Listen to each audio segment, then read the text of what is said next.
ವರ್ಣ ಅಖಾಡದಲ್ಲಿ ಜೆಡಿಎಸ್ ಅಬ್ಬರ, ಜನರೊಂದಿಗೆ ಜನತಾ ದಳ ಸಮಾವೇಶಕ್ಕೆ ಹರಿದು ಬಂದು ಜನಸಾಗರ. ಸಿದ್ದರಾಮಯ್ಯ ಕೋಟೆಯಲ್ಲಿ ಜೆಡಿಎಸ್ ಶಕ್ತಿ ಪ್ರದರ್ಶನ. ನಂಜನಗೂಡು ತಾಯಿ ಮಕ್ಕಳ ಆಸ್ಪತ್ರೆಗೆ ಬಂತು ನೀರು, ಕೊನೆಗೂ ನರಕ ಯಾತನೆಯಿಂದ ಬಾಣಂತಿಯರು ಪಾರು. ಆಸ್ಪತ್ರೆಯಲ್ಲಿ ನೀರಿನ ಬರ ನೀಗಿಸಿದ ಅಧಿಕಾರಿಗಳು. ಹೃದಯಾಘಾತದಿಂದ ನಟ ದಿಲೀಪ್ ರಾಜ್ ನಿಧನ, ನಟನೆಯ ಜೊತೆ ನಿರ್ಮಾಣದಲ್ಲೂ ಮಿಂಚಿದ ನಟ, ಗಣ್ಯರು ಹಾಗೂ ಸಾವಿರಾರು ಅಭಿಮಾನಿಗಳ ಕಂಬನಿ. ಸಿಎಂ ತವರಲ್ಲಿ ದಳಪತಿಗಳ ದರ್ಬಾರ್, ವರ್ಣಾದಲ್ಲಿ ಪಕ್ಷ ಬಲಪಡಿಸುವುದೇ ನಮ್ಮ ಗುರಿ. ಸಿಎಂ ಕೋಟೆಯಲ್ಲಿ ಗುಡುಗಿದ ನಿಖಿಲ್ ಕುಮಾರಸ್ವಾಮಿ. ಸಿದ್ದರಾಮಯ್ಯ 2 ಬಾರಿ ಸಿಎಂ ಆಗಿದ್ದಾರೆ. ಅವರ ಮಗ ಯತೀಂದ್ರ ಎಂಎಲ್ಎ ಆಗಿದ್ರು, ಈಗ ಎಂಎಲ್ಸಿ ಆಗಿದ್ದಾರೆ. ಸಿದ್ದರಾಮಯ್ಯ ವಂಶ ರಾಜಕಾರಣ ಮಾಡ್ತಾ ಇಲ್ವಾ? ರಾಜ್ಯ ಧರ್ಮ ನ್ಯೂಸ್ಗೆ ಸ್ವಾಗತ. ನಾನು ರಾಧಿಕಾ ಬೈರನಾಯಕ.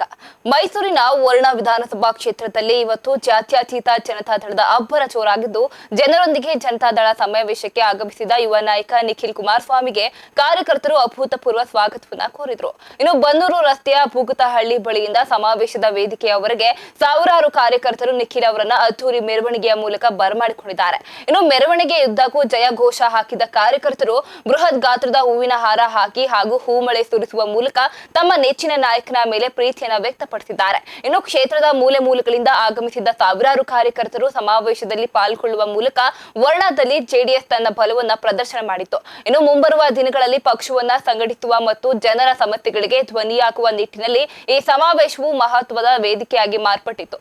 ಇನ್ನು ಕಾರ್ಯಕ್ರಮದಲ್ಲಿ ಶಾಸಕ ಹರೀಶ್ ಗೌಡ, ಜಿಲ್ಲಾ ಅಧ್ಯಕ್ಷ ಅಶ್ವಿನ್ ಕುಮಾರ್, ಕೃಷ್ಣ ನಾಯಕ್, ಇನ್ನು ಎಸ್ಪಿಎಂ ಮಂಜು ಹಾಗೂ ಮಾಜಿ ಶಾಸಕ ಕೆ ಮಹಾದೇವ್ ಸೇರಿದಂತೆ ಹಿರಿಯ ಮುಖಂಡರು ಭಾಗವಹಿಸಿದ್ರು.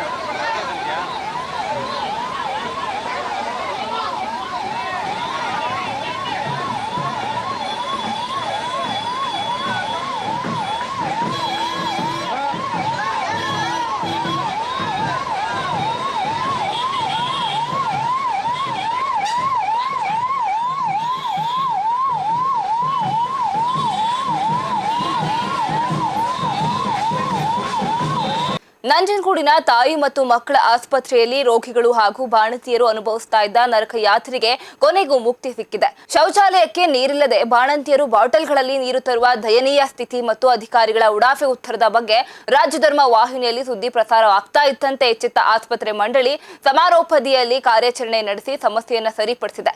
ಇನ್ನು ಮೋಟಾರ್ ಕೆಟ್ಟಿದೆ ಎಂದು ಕುಂಟು ನೆಪ ಹೇಳಿ ಜವಾಬ್ದಾರಿಯಿಂದ ನುಡಿಸಿಕೊಳ್ತಾ ಇದ್ದ ಸಿಬ್ಬಂದಿಗಳಿಗೆ ಬಿಸಿ ಮುಟ್ಟಿಸಲಾಗಿದ್ದು, ತಕ್ಷಣವೇ ತಾಂತ್ರಿಕ ದೋಷಗಳನ್ನು ಸರಿಪಡಿಸಿ ಆಸ್ಪತ್ರೆಯ ಎಲ್ಲಾ ವಾರ್ಡ್ ಹಾಗೂ ಶೌಚಾಲಯಗಳಿಗೆ ನೀರಿನ ಸಂಪರ್ಕ ಕಲ್ಪಿಸಲಾಗಿದೆ. ಇನ್ನು ಶಾಸಕರು ಬಂದಾಗ ಮಾತ್ರ ವ್ಯವಸ್ಥಿತವಾಗಿರ್ತಾ ಇದ್ದ ಆಸ್ಪತ್ರೆಯಲ್ಲಿ ಈಗ ಸಾಮಾನ್ಯ ದಿನಗಳಲ್ಲೂ ಮೂಲಭೂತ ಸೌಕರ್ಯ ಮರುಕಳಿಸುವಂತೆ ಕ್ರಮ ಕೈಗೊಳ್ಳಲಾಗಿದೆ. ಇನ್ನು ಸಾಮಾಜಿಕ ಹೋರಾಟಗಾರ ಮಲ್ಲಹಳ್ಳಿ ನಾರಾಯಣ ಅವರ ಆಕ್ರೋಶ ಹಾಗೂ ಸಾರ್ವಜನಿಕರ ಒತ್ತಡಕ್ಕೆ ಮಣಿಸಿರುವ ಆಡಳಿತ ಮಂಡಳಿ ಇನ್ನು ಮುಂದೆ ಇಂತಹ ಅವ್ಯವಸ್ಥೆ ಮರುಕಳಿಸದಂತೆ ನೋಡಿಕೊಳ್ಳುವ ಭರವಸೆಯನ್ನ ನೀಡಿದೆ.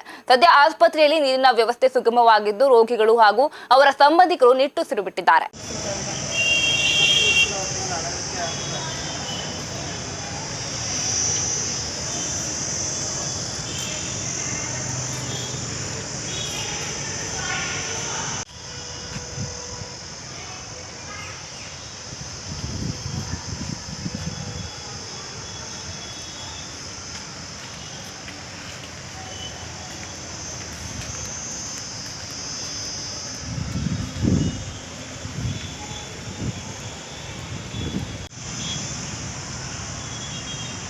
ನೋಡಿ, ಇದು ಈ ಕಬ್ಬಿಣ ಪೈಪ್ನ ತೆಗಿಬೇಕಾಯ್ತು ಏನೋ ಗೊತ್ತಿಲ್ಲ. ಇಲ್ಲ ಬಿಡಿ, ಅದು ವರ್ಕ್ ಮಾಡ್ತಾರೆ. ಅದು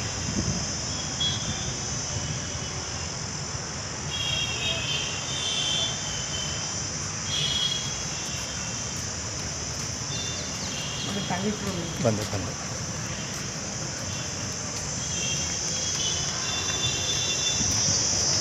ಎಲ್ಲ ಹಾಳಾಗಿರೋದನ್ನ ರಿಮೂವ್ ಮಾಡ್ರೆ ಸರ್. ಅದು ಫುಲ್ ಎಲ್ಲ ಹಾಳಾಗಿತ್ತು, ಕಬ್ಬಿಣ ಎಲ್ಲ ತಿನ್ನೋಗಿತ್ತು, ಸುಮಾರು ಪೈಪು ರಿಮೂವ್ ಮಾಡಿ.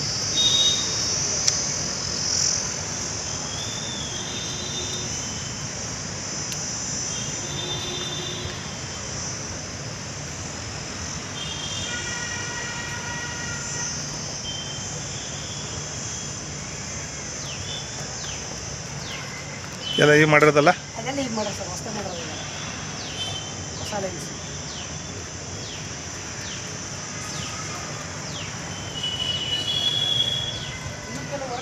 ಇದೆ ಸರ್, ಇದೆಲ್ಲ ಮಾಡಬೇಕು. ತುಂಬ ವರ್ಕ್ಗಳಿದೆ. ಇದು ಸರ್ ಹೊಸ ಟ್ಯಾಂಕ್ ಅದು ಮೇಲ್ಗಡೆ ಕೂರಿಸಿದ್ದಾರೆ. ಇಲ್ಲೊಂದು ಹೊಸ ಟ್ಯಾಂಕ್ ಕೂರಿಸಿದ್ದಾರೆ. ಮೇಲ್ಗಡೆ ಹೊಸ ಟ್ಯಾಂಕು, ಆ ಹೊಸ ಟ್ಯಾಂಕು, ಈ ಹೊಸ ಟ್ಯಾಂಕು. ಚಿಲ್ಲರೆ ಅಂಗಡಿ ನಡೆಸ್ತಾ ಇದ್ದ ವೃದ್ಧೆಯನ್ನೇ ಗುರಿಯಾಗಿಸಿಕೊಂಡ ಖದೀಮರು ಸಿಗರೆಟ್ ಕೊಳ್ಳುವ ನೆಪದಲ್ಲಿ ಬಂದು ವೃದ್ಧೆಯ ಕೊರಳಲ್ಲಿದ್ದ ಚಿನ್ನದ ಸರವನ್ನ ಕಿತ್ತುಕೊಂಡು ಪರಾರಿಯಾಗಿರುವ ಘಟನೆ ತುಮಕೂರು ಜಿಲ್ಲೆಯ ಗುಬ್ಬಿ ತಾಲೂಕಿನ ಕಾರೇನಹಳ್ಳಿ ಗೇಟ್ನಲ್ಲಿ ನಡೆದಿದೆ. ಹಗಲಲ್ಲೇ ದರೋಡೆಕೋರರು ತಮ್ಮ ಕೈಚಳಕ ತೋರಿಸಿದ್ದು ಅಂಗಡಿ ನಡೆಸ್ತಾ ಇದ್ದ ಕೆಂಪಮ್ಮ ಎಂಬ ವೃದ್ಧೆಯ ಬಳಿ ಬಂದ ಕಿರಾತಕರು ಮೊದಲಿಗೆ ಸಿಗರೆಟ್ ಖರೀದಿ ಮಾಡಿದ್ದಾರೆ. ಅಷ್ಟೇ ಅಲ್ಲದೆ ಅಂಗಡಿಯ ಮುಂದೆ ನಿಂತು ಆರಾಮಾಗಿ ದಮ್ ಹೊಡೆದಿದ್ದಾರೆ. ಇನ್ನು ವೃದ್ಧೆಗೆ ಇವರು ಕಳ್ಳರು ಎಂಬ ಸಣ್ಣ ಸುಳಿವು ಕೂಡ ಸಿಗದಂತೆ ನಾಟಕವಾಡಿದ ಇಬ್ಬರು ಖದೀಮರು ಸರಿಯಾದ ಸಮಯ ನೋಡಿ ಕ್ಷಣಾರ್ಧದಲ್ಲಿ ಕೆಂಪಮ್ಮ ಅವರ ಕೊರಳಲ್ಲಿ ಇದ್ದ 2 ಎಳೆಯ ಮಾಂಗಲ್ಯ ಸರ ಹಾಗೂ ಚಿನ್ನದ ಗುಂಡುಗಳನ್ನ ಕಿತ್ತುಕೊಂಡು ಬೈಕ್ ಏರಿ ಪರಾರಿಯಾಗಿದ್ದಾರೆ. ತಮ್ಮ ಜೀವಮಾನದ ಗಳಿಕೆಯನ್ನ ಕಳೆದುಕೊಂಡ ವೃದ್ಧೆ ಕೆಂಪಮ್ಮ ಸದ್ಯ ಕಂಗಾಲಾಗಿದ್ದು ಇದಕ್ಕೆ ಸಂಬಂಧಪಟ್ಟ ಹಾಗೆ ಗುಬ್ಬಿ ಪೊಲೀಸ್ ಠಾಣೆಯಲ್ಲಿ ದೂರು ದಾಖಲಾಗಿದೆ. ಅಮ್ಮ, ನಿಮ್ಮ ಹೆಸರೇನು? ಯಾವ ಊರು ನಿಮ್ದು? ಇಲ್ಲಿ ಬೆಟ್ಟಿಗೆ ಅಂಗಡಿ ಇಟ್ಕೊಂಡಿದ್ದೀರಾ? ನಿನ್ನೆ ಏನಾಯ್ತು ಹೇಳಿ? ಒಂದು ಇಬ್ರು ಬಂದಿದ್ರು. ಒಬ್ರು ಗಾಡಿ ಮೇಲೆ ಅಲ್ಲಿ ನಿಂತಿದ್ರು. ಹಾ, ಅವನು ಸಿಗರೇಟ್ ತಾನೇ ಗಾಡಿ ಮೇಲೆ ನಿಂತಿದ್ದ. ಅವನು ಇನ್ನೊಬ್ಬ ಬಂದು ಇಲ್ಲಿ ಸೇದಿ ಕುಂತಿದ್ದ. ಇನ್ನೊಂದು ಕೊಡುವಂತೆ ನೀನು ಬಂದಿದೆ, ಇಷ್ಟು ದೂರ ಇದ್ದೆ, ಇಷ್ಟು ದೂರಕ್ಕೆ ಕಿತ್ಕೊಂಡು ಮ್ಯಾಪ್ ಒಳಗೋಗ್ಬಿಟ್ಟೆ. ಇನ್ನೊಂದು ಸ್ವಲ್ಪ ಕೈಲಿ ಇಟ್ಕೊಳ್ಳೋಣ ಅಷ್ಟೊಂದು ಕೆಟ್ಟಿಸಿದ್ದ. ಸೀದಾ ಇದ್ರ ಕಡೆ ಮೇನ್ ರೋಡಾಗೆ ಹೋಗ್ಬಿಟ್ಟು ನೋಡಲಿಕ್ಕೆ. ಇದು ನಿಮ್ಮ ಹತ್ರ ಕತ್ತಲ್ಲಿ ಸರ ಇತ್ತಾ? ಸರಿ, ಎಷ್ಟು ಗ್ರಾಮ್ ಚಿನ್ನ ಅದು? 40 ಗ್ರಾಮ್. 40 ಗ್ರಾಮು. ಬಂದಿದ್ದವರು ಯಾವ ಕಡೆಯಿಂದ ಬಂದ್ರು? ಇದ್ರ ಕಡೆಯಿಂದ. ಯಾರು ಅಂತ ಗುರುತಿಸ್ತೀರಾ? ಗೊತ್ತಿರ್ತೀನಿ. ಏನ್ ಬಟ್ಟೆ ಹಾಕಿದ್ರು? ಇದು ಬಿಸ್ಕತ್ ಕಲರ್. ಮತ್ತೆ ಇನ್ನೊಬ್ಬ ಯಾವ್ದು ಹಾಕಿದ? ಅವನು ಎಲ್ಲಾ ಕಲರು ಇತ್ತು. ಒಂಥರ ಮೇಲೆ ನಿಂತಿದ್ದ. ಹೋಗಿ ಫೋನಾಗ ಮಾತಾಡ್ಕೊಂಡು ನಿಂತಿದ್ದ. ಏನ್ ಗಾಡಿಲಿ ಬಂದಿದ್ರಾ? ಏನ್ರದು? ಗಾಡಿಯಾಗ ಬಂದಿದ್ದು. ಬೈಕಾ? ಬೈಕ್. ಯಾವ್ದು ಬೈಕು? ಸಣ್ಣ ಪ್ಲೇಸ್ ಅಂತಾರೆ. ಪೊಲೀಸ್ ಕಂಪ್ಲೇಂಟ್ ಏನಾದ್ರು ಕೊಟ್ಟಿದ್ದೀರಾ? ಕೊಟ್ಟಿದ್ದೀರಿ. FIR ಆಗಿದ್ಯಾ? ಆಗೈತಿ. ಮತ್ತೆ ನೆನ್ನೆ ಏನಾದ್ರು ಪೊಲೀಸರು ಏನಾದ್ರು ಬಂದಿದ್ರ ಇಲ್ಲಿ? ಎಲ್ಲ ಬಂದಿದ್ದು. ಮತ್ತೆ ನಿಮ್ಗೆ ಗಂಡ ಮಕ್ಳು ಏನಾದ್ರು ಇದಾರ? ಯಾರು ಇಲ್ಲ. ಹೌದಾ? ಇದೇ ಈ ಪೆಟ್ಟಿಗೆ ಅಂಗಡಿಲೇ ಜೀವನ ಮಾಡೋದು ಅಂತನಾ? ಜೀವನ ಮಾಡೋದು. ಸರಿ ಸರಿ, ಆಯ್ತು. ಚಾಮರಾಜನಗರ ಜಿಲ್ಲೆಯ ಗುಂಡ್ಲುಪೇಟೆ ತಾಲೂಕಿನ ಬಂಡೀಪುರ ಅಭಯಾರಣ್ಯದಲ್ಲಿ ಪ್ರವಾಸಿಗರ ಬೇಜವಾಬ್ದಾರಿತನ ವರ್ತನೆ ಮಿತಿಮೀರ್ತಾ ಇದ್ದು ಚಲಿಸುತ್ತಾ ಇರುವ ಕಾರಿನ ಕಿಟಕಿಯಿಂದ ಹೊರಕ್ಕೆ ಮೈಚಾಚಿ ಕುಳಿತುಕೊಳ್ಳುವ ಮೂಲಕ ಪ್ರವಾಸಿಗರು ಅಕ್ಷರಶಃ ಸಾವಿನೊಂದಿಗೆ ಚೆಲ್ಲಾಟ ಆಡ್ತಾ ಇದ್ದಾರೆ. ಇನ್ನು ರಸ್ತೆ ಬದಿಯಲ್ಲೇ ಕಾಡಾನೆಗಳ ಸಂಚಾರ ಇದ್ರೂ ಯಾವುದಕ್ಕೂ ಹೆದರದೆ ಈ ರೀತಿ ಗುಚ್ಚಾಟ ನಡೆಸ್ತಾ ಇರೋದು ಸಾರ್ವಜನಿಕರ ಆಕ್ರೋಶಕ್ಕೆ ಕಾರಣ ಆಗ್ತಾ ಇದೆ. ಏನು ಅರಣ್ಯ ಪ್ರದೇಶದೊಂದಿಗೆ ಪ್ರವಾಸಿಗರ ಮೇಲೆ ನಿಗಾ ಇಡಬೇಕಾದ ಬಂಡೀಪುರ ಸಿಬ್ಬಂದಿಯ ಪೆಟ್ರೋಲಿಂಗ್ ಕಾರ್ಯ ನಡೀತಾ ಇಲ್ಲ ಎಂಬ ಆರೋಪ ಕೇಳಿ ಬರ್ತಾ ಇದ್ದು ಸದ್ಯ ಈ ಬಂಡಾಟದ ದೃಶ್ಯಗಳು ಸೋಷಿಯಲ್ ಮೀಡಿಯಾದಲ್ಲಿ ವೈರಲ್ ಆಗ್ತಾ ಇದೆ. ಇನ್ನು ಎಕ್ಸ್ ಖಾತೆಯಲ್ಲಿ ವಿಡಿಯೋ ಹಂಚಿಕೊಂಡಿರುವ ನೆಟ್ಟಿಗರು ಇಂತಹ ಕಿಡಿಗೇಡಿಗಳ ವಿರುದ್ಧ ಕಠಿಣ ಕ್ರಮ ಕೈಗೊಳ್ಳುವಂತೆ ಹಾಗೂ ವನ್ಯಜೀವಿಗಳ ಆವಾಸ ಸ್ಥಾನದಲ್ಲಿ ಶಿಸ್ತು ಮರೆತು ವರ್ತಿಸ್ತಾ ಇರುವ ಇಂತಹ ಪ್ರವಾಸಿಗರಿಗೆ ಕೂಡಲೇ ದಂಡ ವಿಧಿಸಬೇಕು ಎಂದು ಒತ್ತಾಯ ಮಾಡ್ತಾ ಇದ್ದಾರೆ. Dude, this is so dangerous.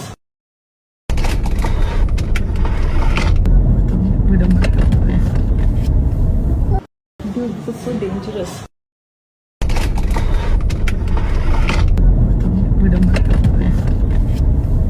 Kannada ಚಿತ್ರರಂಗ ಹಾಗೂ ಕಿರುತೆರೆಯ ಜನಪ್ರಿಯ ನಟ ನಿರ್ಮಾಪಕ ದಿಲೀಪ್ ರಾಜ್ ಇಂದು ಬೆಳಗಿನ ಜಾವ ತೀವ್ರ ಹೃದಯಾಘಾತದಿಂದ ಬೆಂಗಳೂರಿನಲ್ಲಿ ಕೊನೆಯುಸಿರೆಳೆದಿದ್ದಾರೆ. 47 ವರ್ಷದ ದಿಲೀಪ್ ರಾಜ್ ಅವರು ಬೆಳ್ಳಿತೆರೆ ಹಾಗೂ ಕಿರುತೆರೆ ಎರಡರಲ್ಲೂ ತಮ್ಮದೇ ಆದ ಛಾಪನ್ನು ಮೂಡಿಸಿದ್ದು ಪವರ್ ಸ್ಟಾರ್ ಪುನೀತ್ ರಾಜ್ಕುಮಾರ್ ಅಭಿನಯದ ಮಿಲನ ಚಿತ್ರದ ಪ್ರಮುಖ ಪಾತ್ರದ ಮೂಲಕ ಕನ್ನಡಿಗರ ಮನೆ ಮಾತಾಗಿದ್ರು. ಇನ್ನು ಬಾಯ್ ಫ್ರೆಂಡ್, ಯೂಟರ್ ಸೇರಿದಂತೆ ಹಲವು ಚಿತ್ರಗಳಲ್ಲಿ ನಟಿಸಿದ್ದ ಇವರು ಇತ್ತೀಚಿನ ವರ್ಷಗಳಲ್ಲಿ ಕಿರುತೆರೆಯಲ್ಲಿ ಆಧಿಪತ್ಯ ಸ್ಥಾಪಿಸಿದ್ರು. ಇನ್ನು ಸೂಪರ್ ಹಿಟ್ ಧಾರಾವಾಹಿ ಹಿಟ್ಲರ್ ಕಲ್ಯಾಣದಲ್ಲಿ ಅಭಿನವ್ ಜಗನ್ನಾಥ್ ಅಲಿಯಾಸ್ ಎಜೆ ಪಾತ್ರದ ಮೂಲಕ ಮನೆ ಮಗನಾಗಿದ್ರು. ಕೇವಲ ನಟನೆಯಷ್ಟೇ ಅಲ್ಲದೆ ನಿರ್ಮಾಪಕರಾಗಿಯೂ ಯಶಸ್ವಿಯಾಗಿದ್ದ ದಿಲೀಪ್ ರಾಜ್ ಅವರು ಹಲವು ಜನಪ್ರಿಯ ಧಾರಾವಾಹಿಗಳನ್ನ ಕನ್ನಡಿಗರಿಗೆ ನೀಡಿದ್ದಾರೆ. ಇವತ್ತು ಮುಂಜಾನೆ ಮನೆಯಲ್ಲಿದ್ದಾಗಲೇ ಹೃದಯಾಘಾತ ಸಂಭವಿಸಿದ್ದು ತಕ್ಷಣ ಆಸ್ಪತ್ರೆಗೆ ದಾಖಲು ಮಾಡಿದ್ರೂ ಸಹ ಚಿಕಿತ್ಸೆ ಫಲಕಾರಿಯಾಗದೆ ಅವರು ಇಹಲೋಕ ತ್ಯಜಿಸಿದ್ದಾರೆ. ಪ್ರತಿಭಾನ್ವಿತ ನಟನ ಅಕಾಲಿಕ ನಿಧನಕ್ಕೆ ಸ್ಯಾಂಡಲ್ವುಡ್ ಗಣ್ಯರು ಹಾಗೂ ಸಾವಿರಾರು ಅಭಿಮಾನಿಗಳು ಕಂಬನಿ ಮಿಡಿತಾ ಇದ್ದಾರೆ. ಮೃತರ ಪತ್ನಿ ಹಾಗೂ ಇಬ್ಬರ ಪುತ್ರಿಯರನ್ನು ಸಹ ಅಗಲಿದ್ದಾರೆ.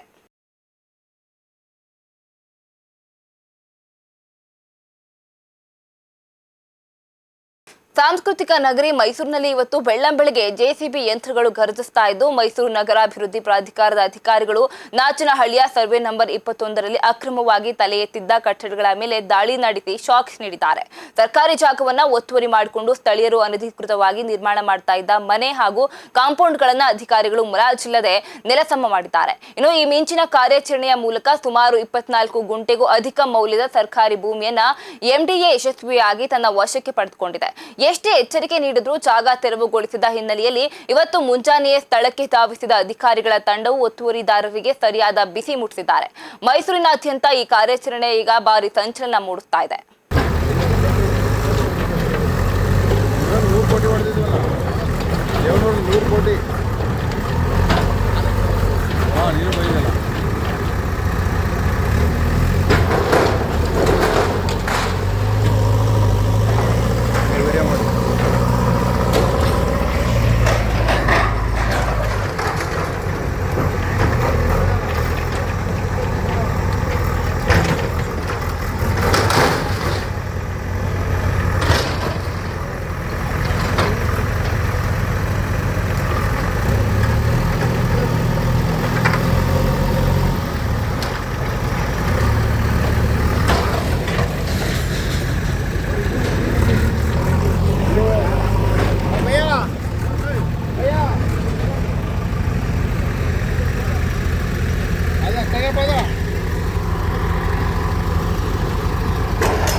ಸರ್ ಆ ಕಡೆ ಹೋಗಿ ಆಗಿ ಇದ್ರೆ ಸುಮ್ಮನೆ ಆ ಕಡೆ ಬಂದ್ಬಿಡ್ತದೆ.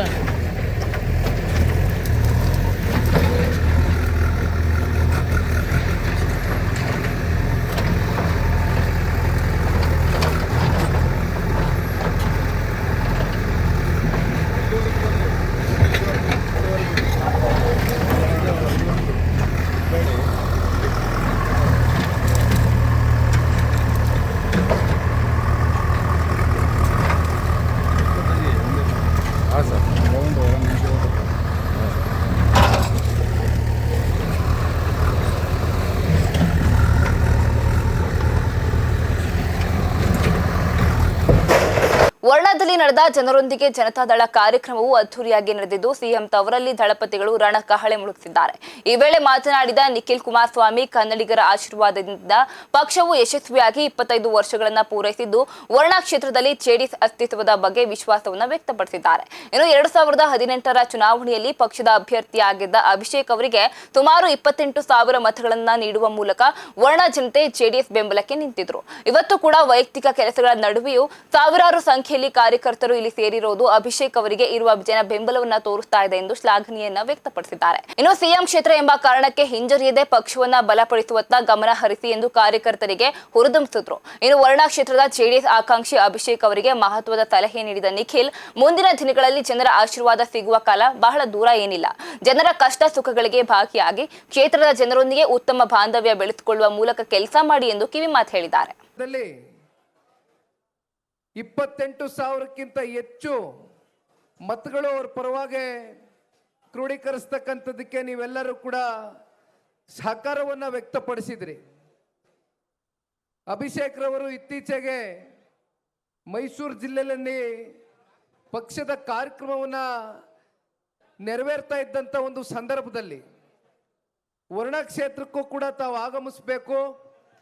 ಈ ಭಾಗದಲ್ಲಿ ಪಕ್ಷವನ್ನು ಪ್ರೀತಿಸ್ತಕ್ಕಂಥ ಹಾಗೂ ಪಕ್ಷದ ನಾಯಕರನ್ನು ಪ್ರೀತಿಸ್ತಕ್ಕಂಥ ವರ್ಗ ಅಪಾರ ಸಂಖ್ಯೆಯಲ್ಲಿದೆ. ತಾವು ಇಲ್ಲಿಗೂ ಕೂಡ ಒಂದು ದಿನ ಸಮಯವನ್ನು ನಿಗದಿಪಡಿಸ್ಕೊಳ್ಬೇಕು. ನಾವು ಅತ್ಯಂತ ಬೃಹತ್ ಸಂಖ್ಯೆಯಲ್ಲಿ ಈ ಭಾಗದಲ್ಲಿ ಜನ ಬರ್ತಕ್ಕಂಥದಕ್ಕೆ ಅಪೇಕ್ಷೆಯನ್ನು ಇಟ್ಕೊಂಡಿದ್ದಾರೆ. ಒಂದು ಸಮಯವನ್ನು ನಿಗದಿಪಡಿಸಿ ಅಂತಕ್ಕಂಥದ್ದು ಅಭಿಷೇಕ್ ರವರು ಬಂದು ಸಾರಾಮಹೇಶ್ ಅಣ್ಣ ಅವ್ರ ಹತ್ರ ಮತ್ತು ನಮ್ಮ ಜಿಲ್ಲಾಧ್ಯಕ್ಷರಾಗಿರ್ತಕ್ಕಂಥ ಅಶ್ವಿನ್ ಅಣ್ಣವರ ಬಳಿ ಮಾತಾಡಿದಂಥ ಸಂದರ್ಭದಲ್ಲಿ ಇವತ್ತು 13ನೇ ತಾರೀಕು ನಿಮ್ಗೆ ಗೊತ್ತಿದೆ, ಪ್ರತಿನಿತ್ಯ ಮದುವೆ ಕಾರ್ಯಕ್ರಮಗಳು ಹೆಚ್ಚಾಗಿದೆ. ಆದರೂ ಕೂಡ ವೈಯಕ್ತಿಕ ಕಾರ್ಯಕ್ರಮಗಳು ಹೆಚ್ಚಾಗಿರ್ತಕ್ಕಂಥ ಒತ್ತಡದಲ್ಲಿಯೂ ಕೂಡ ಬಹುತೇಕ ಇವತ್ತು ಕ್ಷೇತ್ರದಿಂದ ಪ್ರತಿ ಹಳ್ಳಿಯಿಂದ ಬಂದು ಅಪಾರ ಸಂಖ್ಯೆಯಲ್ಲಿ ಇವತ್ತು ಈ ಪಕ್ಷಕ್ಕೆ ಹಾಗೂ ಅಭಿಷೇಕ್ರವರಿಗೆ ನೀವೆಲ್ಲರೂ ಕೂಡ ಸಹಮತವನ್ನು ವ್ಯಕ್ತಪಡಿಸ್ತಾ ಇರೋದನ್ನು ನೋಡಿದರೆ ಅಭಿಷೇಕ್ರವರಿಗೆ ಒಂದು ಈ ಸಂದರ್ಭದಲ್ಲಿ ಪಕ್ಷದ ಒಬ್ಬ ಯುವ ಕಾರ್ಯಕರ್ತನಾಗಿ ನಿಮಗೆ ಒಂದು ಕಿವಿ ಮಾತನ್ನು ತಿಳಿಸ್ಲಿಕ್ಕೆ ಬಯಸ್ತೇನೆ. ಇವತ್ತೇನು ತಾವು ಹಾಕಿರ್ತಕ್ಕಂಥ ಒಂದು ಪ್ರತಿ ಕುರ್ಚಿಯಲ್ಲೂ ಕೂಡ ಜನ ಬಂದು ಕೂತು ಸಂಪೂರ್ಣ ಕುರ್ಚಿಯಲ್ಲಿ ಭರ್ತಿಯನ್ನು ಮಾಡಿ ಪಕ್ಷದ ಜೊತೆಯಲ್ಲಿ ಒಬ್ಬ ಯುವಕನಿಗೆ ನಾವು ಸಹಕಾರ ಕೊಡ್ತಕ್ಕಂಥ ನಿಟ್ಟಿನಲ್ಲಿ ಆಗಮಿಸಿದ್ದೇವೆ ಅಂತಕ್ಕಂಥ ಆತ್ಮವಿಶ್ವಾಸವನ್ನು ಕ್ಷೇತ್ರದ ಜನತೆ ತಮಗೇನು ಇವತ್ತು ನೀಡಿದ್ದಾರೆ.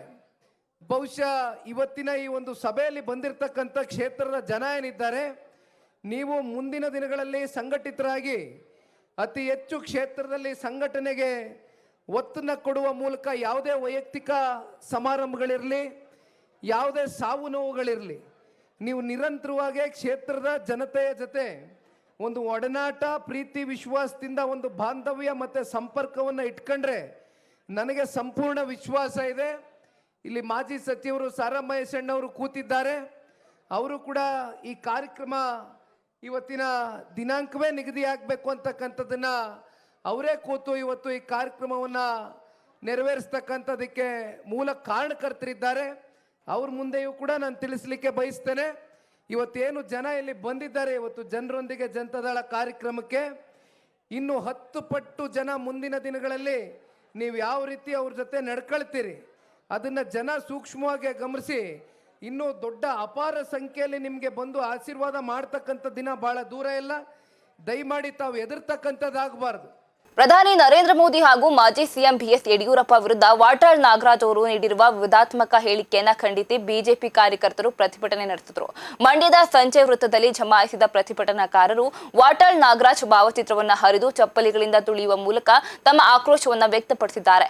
ವಾಟಾಳ್ ನಾಗರಾಜ್ ಒಬ್ಬ ಕನ್ನಡ ಹೋರಾಟಗಾರರಾಗಿ ಹೋರಾಟ ಮಾಡಲಿ, ಅದನ್ನ ಬಿಟ್ಟು ಕಾಂಗ್ರೆಸ್ ಪಕ್ಷದ ಗುಪ್ತ ವಕ್ತಾರನಂತೆ ವರ್ತಿಸಬಾರದು ಹಾಗೂ ರಾಜ್ಯದ ಹಿರಿಯ ನಾಯಕ ಯಡಿಯೂರಪ್ಪ ಅವರ ವಿರುದ್ಧ ಮಾತನಾಡುವ ಮುನ್ನ ಎಚ್ಚರಿಕೆ ಇರಬೇಕು ಅಂತ ಹೇಳಿ ನೀಡಿದ್ದಾರೆ. ಇನ್ನು ಯಡಿಯೂರಪ್ಪ ಅವರ ಅಭಿಮಾನಿಗಳು ಹಾಗೂ ರಾಜ್ಯದ ಜನತೆಯ ಕ್ಷಮೆ ಯಾಚಿಸುವಂತೆ ಆಗ್ರಹಿಸಿದ ಪ್ರತಿಭಟನಾಕಾರರು ಕ್ಷಮೆ ಯಾಚಿಸದೆ ಮಂಡ್ಯಕ್ಕೆ ಬಂದರೆ ತಕ್ಕ ಪಾಠ ಕಲಿಸುವುದಾಗಿ ಗುಡುಗಿದ್ದಾರೆ. ಇನ್ನು ಪ್ರತಿಭಟನೆಯಲ್ಲಿ ಮುಖಂಡರಾದ ಸಿಟಿ ಮಂಜುನಾಥ್, ನಿತ್ಯಾನಂದ ಸೇರಿದಂತೆ ಹಲವು ಕಾರ್ಯಕರ್ತರು ಪಾಲ್ಗೊಂಡು ವಾಟಾಳ್ ವಿರುದ್ಧ ಘೋಷಣೆಗಳನ್ನು ಕೂಗಿದ್ರು.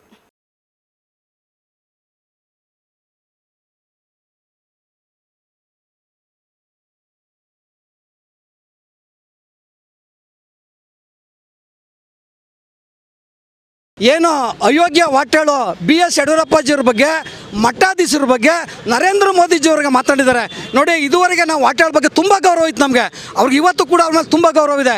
ಆದರೆ ನೋಡಿ, ಅವರೇ ಪ್ರತಿಭಟನೆಯಲ್ಲಿ ಹೇಳ್ತಿದ್ರು ಬೇರೆಯವ್ರ ಬಗ್ಗೆ ಬೂಟ್ ನೆಕ್ತಾರೆ ಅಂತ. ಇವತ್ತು ಕಾಂಗ್ರೆಸ್ನ ಈ ರಾಜ್ಯದ ಮುಖ್ಯಮಂತ್ರಿ ಸಿದ್ದರಾಮಯ್ಯನವ್ರನ್ನ ಬೂಟ್ ನೆಕ್ಕ ಕೆಲಸ ಮಾಡಿ ಇವತ್ತು ನಮ್ಮ ಯಡಿಯೂರಪ್ಪ ಸಾಹೇಬ್ರ ಬಗ್ಗೆ ಮಾತಾಡ್ತಾರೆ. ರೇ ವಾಟಾಳ್ ನಾಗರಾಜ್ ಅವರೇ, ನಿಮ್ಮ ಮೇಲೆ ತುಂಬ ಗೌರವ ಇದೆ ನಮಗೆ. ಆದರೆ ಇವತ್ತು ಲಕ್ಷಾಂತರ ಜನ ಬಂದು ಚಿತ್ರದುರ್ಗದಲ್ಲಿ ಅಭಿಮಾನೋತ್ಸವ ಮಾಡಿದ್ದಾರೆ. ಚಿತ್ರದುರ್ಗದಲ್ಲಿ ನೋಡ್ರಿ, ಅವ್ರು ನಿಂತ್ಕೊಳ್ಳೋ ಚಪ್ಪಲಿ ಬಿಟ್ಟು ಶೂ ಬಿಡುವ ಜಾಗದಲ್ಲಿ ನೀವು ನಿಂತ್ಕೊಳ್ಳೋಕ್ಕಾಗಲ್ಲ. ವಾಟಾಳ್ ನಾಗರಾಜ್ ಅವರೇ, ನಿಮಗೆ ಕಡೆಯದಾಗಿ ನಾವು ಕೈ ಜೋಡಿಸಿ ಪ್ರಾರ್ಥನೆ ಮಾಡ್ತೀವಿ, ಯಡಿಯೂರಪ್ಪಾಜಿ ಅಭಿಮಾನಿಗಳನ್ನ ಕೆಣ್ಕೋಕೆ ಹೋಗಬೇಡಿ. ನೀವು ಕೆಣ್ಕಿದ್ರೆ ಇಡೀ ಜಿಲ್ಲೆ, ಮಂಡ್ಯ ಜಿಲ್ಲೆಗೆ ನೀವು ಕಾಲಿಡ್ಸಲ್ಲ. ಪ್ರತಿ ಜಿಲ್ಲೆಗೆ ಹೋಗಿ ಪ್ರತಿಭಟನೆ ಮಾಡ್ತೀರಲ್ಲ, ಹಾಗಾದ್ರೆ ನೀವು ಕ್ಷಮೆ ಕೋರ್ತಾನೆ ನಾನು ನಿಮ್ಗೆ ಸವಾಲಾಗ್ತೀನಿ. ವಾಟಾಳ್ ನಾಗರಾಜ್ ಅವರ, ನಾವೊಬ್ಬ BJP ಕಾರ್ಯಕರ್ತನಾಗಿ BS ಯಡಿಯೂರಪ್ಪಾಜಿ ಅವರ ಅಭಿಮಾನಿಯಾಗಿ ನಿಮ್ಗೆ ಸವಾಲಾಗ್ತೀನಿ. ವಾಟಾಳ್ ನಾಗರಾಜ್ ಅವರ, ನೀವು ಮಂಡ್ಯ ಜಿಲ್ಲೆಗೆ ಕ್ಷಮೆ ಕೋರ್ತಾನೆ ಮಂಡ್ಯ ಜಿಲ್ಲೆಗೆ ಬನ್ನಿ, ಹಾಗಾದರೆ ನೋಡುವ. ದಯಮಾಡಿ ನಿಮ್ಮ ಮೇಲೆ ತುಂಬ ಗೌರವ ಇದೆ, ನಮಗೆ ತುಂಬ ಪ್ರೀತಿ ಇದೆ. ಆದರೆ ದಯಮಾಡಿ ನೀವು ಕ್ಷಮೆ ಕೇಳಬೇಕು, ಕರ್ನಾಟಕದ ಜನತೆ ಕ್ಷಮೆ ಕೇಳಬೇಕು, ಭಾರತ ದೇಶದ 140 ಕೋಟಿ ಜನರ ಕ್ಷಮೆ ಕೇಳಬೇಕು. ನಾನು ಆಗ್ರಹ ಮಾಡ್ತೀನಿ. ಶಿವಕುಮಾರ್ ಆರಾಧ್ಯ, ಉಪ್ಪರ್ಕನಹಳ್ಳಿ. ಮಂಡ್ಯ ವೈದ್ಯಕೀಯ ವಿಜ್ಞಾನಗಳ ಸಂಸ್ಥೆಯಲ್ಲಿ ಸಹಜ ಹೆರಿಗೆ ಆರೈಕೆ ಘಟಕ ಹಾಗೂ ಶಿಶು ಸಂಜೀವಿನಿ ತಾಯಿ ಹಾಲು ಘಟಕವನ್ನ ಟೇಪ್ ಕತ್ತರಿಸುವ ಮೂಲಕ ಜಿಲ್ಲಾ ಉಸ್ತುವಾರಿ ಸಚಿವ ಎನ್ ಚೆಲುವರಾಯಸ್ವಾಮಿ ಅವರು ಉದ್ಘಾಟನೆ ಮಾಡಿದರು. ಬಳಿಕ ಮಾತನಾಡಿದ ಅವರು, ಹಿಂದಿನ ಕಾಲದಲ್ಲಿ ಗರ್ಭಿಣಿಯರು ದೈಹಿಕವಾಗಿ ಸಕ್ರಿಯರಾಗಿದ್ದರಿಂದ ಸಹಜ ಹೆರಿಗೆ ಆಗ್ತಾ ಇತ್ತು. ಆದರೆ ಇತ್ತೀಚೆಗೆ ಸಿಸೇರಿಯನ್ ಪ್ರಕರಣಗಳು ಹೆಚ್ಚಾಗ್ತಾ ಇದೆ. ಇದನ್ನ ತಪ್ಪಿಸಿ ಸಹಜ ಹೆರಿಗೆಗೆ ಪ್ರೋತ್ಸಾಹ ನೀಡಲು ಈ ಆರೈಕೆ ಕೇಂದ್ರ ಸಹಕಾರಿಯಾಗ್ತಾ ಇದೆ ಎಂದರು. ಅಲ್ಲದೆ ರಕ್ತದಾನದ ಮಾದರಿಯಲ್ಲೇ ತಾಯಂದಿರು ತಮ್ಮ ಹಾಲನ್ನ ದಾನ ಮಾಡುವ ಮೂಲಕ ಮತ್ತೊಂದು ಮಗುವಿನ ಪ್ರಾಣ ಉಳಿಸಲು ಕೈಜೋಡಿಸಬೇಕು ಎಂದು ಭಾವನಾತ್ಮಕವಾಗಿ ಮನವಿ ಮಾಡಿಕೊಂಡಿದ್ದಾರೆ. ಇನ್ನು ತಾಯಿ ಮರಣ ಪ್ರಮಾಣವನ್ನ ನಿಯಂತ್ರಿಸುವ ಉದ್ದೇಶದಿಂದ 25 ಲಕ್ಷ ರೂಪಾಯಿ ವೆಚ್ಚದಲ್ಲಿ ಎಂಎಲ್ಸಿಯು ಘಟಕವನ್ನು ಸ್ಥಾಪಿಸಲಾಗಿದ್ದು, ಇದರೊಂದಿಗೆ ತಾಯಿ ಹಾಲಿನಿಂದ ವಂಚಿತರಾಗುವ ಶಿಶುಗಳಿಗಾಗಿ 40 ಲಕ್ಷ ರೂಪಾಯಿ ವೆಚ್ಚದಲ್ಲಿ ಅತ್ಯಾಧುನಿಕ ತಾಯಿ ಹಾಲು ಬ್ಯಾಂಕ್ ಅನ್ನು ತೆರೆಯಲಾಗ್ತಾ ಇದೆ. ಈ ಮಹತ್ವಾಕಾಂಕ್ಷೆ ಯೋಜನೆಯನ್ನ ರೂಪಿಸಿದ ಜಿಲ್ಲಾ ಪಂಚಾಯತ್ ಸಿಇಒ ಕೆಆರ್ ನಂದಿನಿ ಅವರ ಕಾರ್ಯಕ್ಕೆ ಸಚಿವರು ಈ ಸಂದರ್ಭದಲ್ಲಿ ವಿಶೇಷ ಮೆಚ್ಚುಗೆಯನ್ನು ವ್ಯಕ್ತಪಡಿಸಿದ್ದಾರೆ.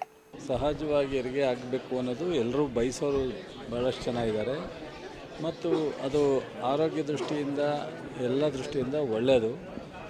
ಆಲ್ಮೋಸ್ಟ್ ಆಲ್ ಮಹಿಳೆಯರು ನಾರ್ಮಲ್ ಡೆಲಿವರಿಗೆ ಪ್ರಿಪೇರ್ ಮಾಡಿರ್ತಕ್ಕಂಥವ್ರು ಭಾಳ ಇದ್ದಾರೆ.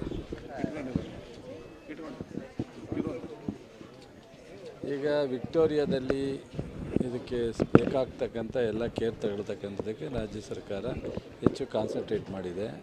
ಅದು ಬಿಟ್ಟರೆ ಒಂದು 4-5 ಜಿಲ್ಲೆಯಲ್ಲಿದೆ. ಸೊ ಈ ಜಿಲ್ಲೆಯಲ್ಲಿ ನಮ್ಮ CEO ಇದನ್ನು ಕಾನ್ಸಂಟ್ರೇಟ್ ಮಾಡಬೇಕು ಅಂತ ಎಂದು ಎದೆ ಹಾಲು ಬ್ಯಾಂಕು ಮಾಡ್ತಕ್ಕಂಥದ್ದು ಮತ್ತು ನೈಜ ಡೆಲಿವರಿ ಮಾಡಿಸ್ತಕ್ಕಂಥದ್ದಕ್ಕೆ ಸೊ ವಿಕ್ಟೋರಿಯಾದಲ್ಲಿ ಒಂದಷ್ಟು ಜನ ನರ್ಸ್ಗೆ ಟ್ರೈನಿಂಗ್ ಎಲ್ಲ ಕೊಟ್ಟು ಸೊ ಇಲ್ಲಿ ಅವ್ರನ್ನ ಮೋಟಿವೇಟ್ ಮಾಡಿ ಸೊ ನಾರ್ಮಲ್ ಡೆಲಿವರಿಗೆ ಅವರ ಮನಸ್ಸು ಮತ್ತು ಅವರ ಪರಿಸ್ಥಿತಿ ಕೋಪ್ರೇಟ್ ಮಾಡೋ ಥರ ಮಾಡ್ತಕ್ಕಂಥದ್ದಕ್ಕೆ ಎಲ್ಲ ಏನು ಮಾಡ್ಬೋದು ಅನ್ನೋದನ್ನು ವಾತಾವರಣವನ್ನು ಮನೆ ವಾತಾವರಣದ ಥರ ಮಾಡಿ ಅವ್ರಿಗೆ ನೋವು ಫೀಲ್ ಆಗದೇ ಇರೋ ರೀತಿಯಲ್ಲಿ ಮತ್ತು ಹಿಂದೆಲ್ಲ ಬೆಳಗ್ಗೆ ಎದ್ರೆ ವ್ಯವಸಾಯ ಮಾಡ್ಕೊಂಡಿರ್ತಿದ್ರು, ಹೊಲ್ದ ಹತ್ರ ಹೋಗ್ತಿದ್ರು.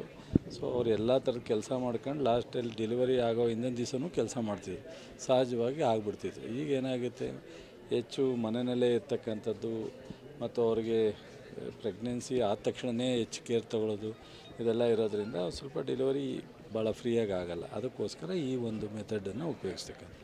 ಇನ್ನು ಇದು ಮಿಲ್ಕ್ ಬ್ಯಾಂಕ್ ಏನಿದೆ ಅದು ನಿಮ್ಮ ಎಲ್ರಿಗೂ ಗೊತ್ತಿದೆ. ಈಗ ಇತ್ತೀಚೆಗೆ ಅರ್ಲಿ ಬೇಬಿ ಆಗುತ್ತೆ, ಆ ಮಕ್ಕಳುಗಳಿಗೆ ಫೀಡಿಂಗ್ ಸಿಗಲ್ಲ. ಆ ಮಕ್ಕಳು ಫೀಡಿಂಗ್ ಸಿಗದೇ ಇದ್ದಾಗ ಎದೆ ಹಾಲಕ್ಕಿಂತ ಯಾವುದೂ ಅಲ್ಲ.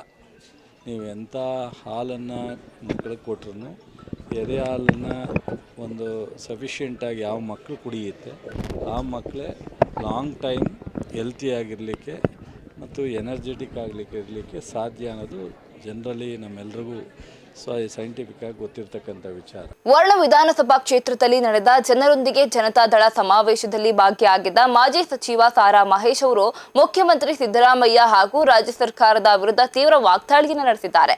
ಸಿದ್ದರಾಮಯ್ಯ ಅವರನ್ನ ಈ ಕ್ಷೇತ್ರದ ಜನ 2 ಬಾರಿ ಸಿಎಂ ಮಾಡಿದ್ದಾರೆ. ಅವರ ಮಗ ಶಾಸಕರಾಗಿದ್ರು, ಈಗ MLC ಆಗಿದ್ದಾರೆ.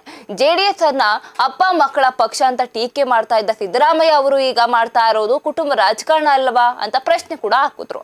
ಇನ್ನು ಇದೇ ಸಂದರ್ಭದಲ್ಲಿ ರಾಜ್ಯದ ಆರ್ಥಿಕ ಸ್ಥಿತಿಯ ಬಗ್ಗೆ ಕಳವಳ ವ್ಯಕ್ತಪಡಿಸಿದ ತಾರಾ ಮಹೇಶ್ ಅವರು, ಸಿದ್ದರಾಮಯ್ಯ ಸಿಎಂ ಆದ ಮೇಲೆ ಇವತ್ತು ಹುಟ್ಟುವ ಮಗುವಿನ ತಲೆ ಮೇಲೂ 1.13 ಲಕ್ಷ ರೂಪಾಯಿ ಸಾಲ ಹೇರ್ತಾ ಇದ್ದಾರೆ. ಇನ್ನು ಒಂದು ಮನೆಯಲ್ಲಿ 4 ಜನ ಇದ್ರೆ ಆ ಕುಟುಂಬದ ಮೇಲೆ ಕನಿಷ್ಠ ಅಂತ ಹೇಳಿದ್ರು 5 ಲಕ್ಷ ರೂಪಾಯಿ ಸಾಲದ ಹೊರೆ ಇದೆ ಎಂದು ಆಪಾದನೆ ಮಾಡಿದ್ದಾರೆ. ಇನ್ನು 2013ರಲ್ಲಿ ಉತ್ತಮ ಆಡಳಿತ ನೀಡಿದ ಸಿದ್ದರಾಮಯ್ಯ ಅವರ ಸರ್ಕಾರದಲ್ಲಿ ಈಗ ಭ್ರಷ್ಟಾಚಾರ ತಾಂಡವ ಆಡ್ತಾ ಇದೆ ಎಂದು ಟೀಕೆ ಮಾಡಿದ್ದಾರೆ.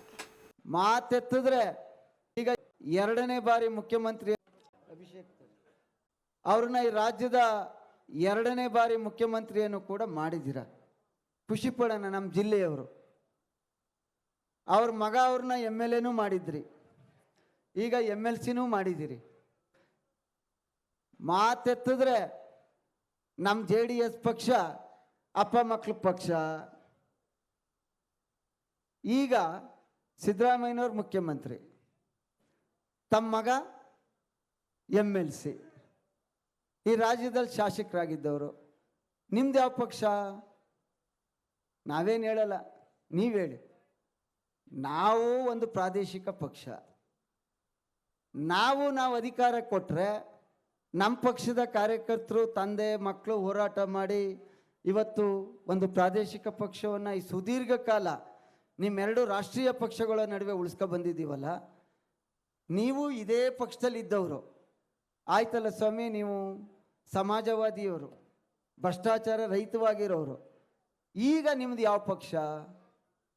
ನಿಮ್ಮ ಸುಪುತ್ರನ್ನ ಗ್ರೇಟರ್ ಬ್ಯಾಂಗ್ಳೂರ್ ಸದಸ್ಯರು ಮಾಡೋಕ್ಕೋಸ್ಕರ ವೋಟರ್ ಲಿಸ್ಟ್ನು ಸೇರಿಸ್ಕೊಂಡು ತಗೊಂಡೋಗಿ ಬೆಂಗಳೂರಲ್ಲಿ ಮೆಂಬರ್ ಮಾಡ್ಕೊಂಡ್ರಲ್ಲ, ನಿಮ್ಗೆ ಅಧಿಕಾರದ ಆಸೆ ಇಲ್ವಾ? ಹೇಳಿ ಸನ್ಮಾನ್ಯ ಸಿದ್ದರಾಮಯ್ಯನವರೇ, ನೀವು ದೊಡ್ಡವರು ಹಿರಿಯರು, ನಿಮ್ಮನ್ನು ಮನವಿ ಮಾಡ್ತಾ ಇದ್ದೀವಿ, ಪ್ರಶ್ನೆ ಮಾಡ್ತಾ ಇಲ್ಲ. ವರ್ಣಾ ಕ್ಷೇತ್ರದಲ್ಲಿ, ಚಾಮುಂಡೇಶ್ವರಿ ಕ್ಷೇತ್ರದಲ್ಲಿ ಇಷ್ಟು ಬಾರಿ ಗೆಲ್ಸ್ ಕಳ್ಸಿದ್ರಲ್ಲ ಪುಣ್ಯಾತ್ಮ ತಂದೆ ತಾಯಿ ಅಂದರು. ಇಲ್ಲಿ ಕೊಟ್ಟಿರ್ತಕ್ಕಂಥ ಕೊಡುಗೆ ಏನಾದರೂ ಗೊತ್ತಾ ನಿಮಗೆ? 2,000. ಆ 2,000 ಈಗ 36 ತಿಂಗಳಾಗಿದೆ. 36 ತಿಂಗಳಿಗೆ 2,000 ರೂಪಾಯಿ ನಂಗೆ ಎಷ್ಟಾಯಿತು? ಯಾರು ಹೇಳಿ ಎಷ್ಟಾಯಿತು ಅಂತ? 2,000 ರೂಪಾಯಿ ನನಗೆ ಒಂದು ಕುಟುಂಬಕ್ಕೆ 72,000 ರೂಪಾಯಿ ಆಯಿತು. ಎಷ್ಟು? 72,000 ರೂಪಾಯಿ ಒಂದು ಕುಟುಂಬದಲ್ಲಿ 4 ಜನ ಇದ್ದರೆ ಒಬ್ಬರಿಗೆ 72,000 ರೂಪಾಯಿ ಬರ್ತಾ ಇದೆ. ಆದರೆ ನಿಮ್ಮೆಲ್ಲರಿಗೆ ಗೊತ್ತಿರಲಿ, ನಮ್ಮ ಮುಖ್ಯಮಂತ್ರಿಗಳು ಸಿದ್ದರಾಮಯ್ಯನವರು ಮುಖ್ಯಮಂತ್ರಿ ಆದಮೇಲೆ ಈಗ ಹುಟ್ಟಿರ್ತಕ್ಕಂಥ ಒಂದು ಮಗುನೂ ಸೇರಿಸಿ 1,17,000 ರೂಪಾಯಿ ಸಾಲ ಮಾಡಿದ್ದಾರೆ. ಎಷ್ಟು? 1,17,000 ರೂಪಾಯಿನ ಮಾಡಿರ್ತಕ್ಕಂಥದ್ದು. ಅದರಲ್ಲಿ 17,000 ಬೇರೆ ಮುಖ್ಯಮಂತ್ರಿಗಳು ಎಲ್ಲರೂ ಸೇರಿ ಮಾಡಿದ್ದಾರೆ. ಈ 3 ವರ್ಷ, ಹಿಂದಿನ 5 ವರ್ಷ, 8 ವರ್ಷದಿಂದ ಇವರೊಬ್ಬರೇ ಮಾಡಿರ್ತಕ್ಕಂಥ ಸಾಲ 1 ಲಕ್ಷ ರೂಪಾಯಿ ಇಲ್ಲಿವರೆಗೆ. ಒಂದು ಕುಟುಂಬಕ್ಕೆ 72,000 ರೂಪಾಯಿ ಕೊಟ್ಟು, ಇದೇ ಒಂದು ಕುಟುಂಬಕ್ಕೆ 4 ಜನ ಮನೆಯಲ್ಲಿ ಮಕ್ಕಳು ಸೇರಿದಾಗೆ 5 ಲಕ್ಷ ರೂಪಾಯಿ ಸಾಲ ಹೊರಿಸಿದಿರಲ್ಲ, ಈ ಮುಖ್ಯಮಂತ್ರಿಗಳು ನಮಗೆ ಬೇಕೋ?